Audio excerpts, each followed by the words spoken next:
dedication to bring British air power to the fight against the Islamic State. The UN Security Council has now received a clear request from the Iraqi government to support it in its military action against ISIL. So we have a clear basis in international law for action, and we have a need to act in our own national interest to protect our people and our society. My message today is simple. We are facing an evil against which the whole of the world should unite. And as ever, in the cause of freedom, democracy and justice, Britain will play its part. While the Prime Minister was speaking, US and Arab air forces bombed more targets in Syria, hitting oil installations IS uses to raise money and fuel its army. Another night of airstrikes targeting the extremist organisation in a rolling campaign.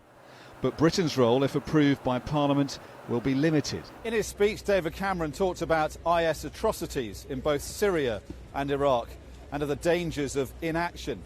But he's made it very clear that British air power will only be used to strike targets in Iraq. Going after Islamic State and its strongholds in Syria will be left to America and its Arab partners.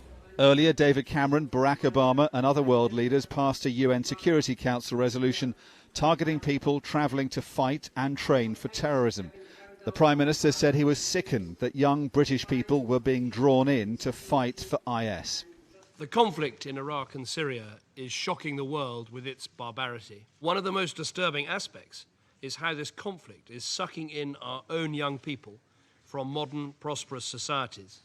And the threat to our security from foreign fighters is far greater today than it's ever been in previous conflicts.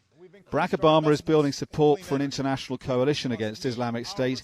In a passionate speech, he reiterated his determination to dismantle and destroy it. No God condones this terror. No grievance justifies these actions. There can be no reasoning, no negotiation.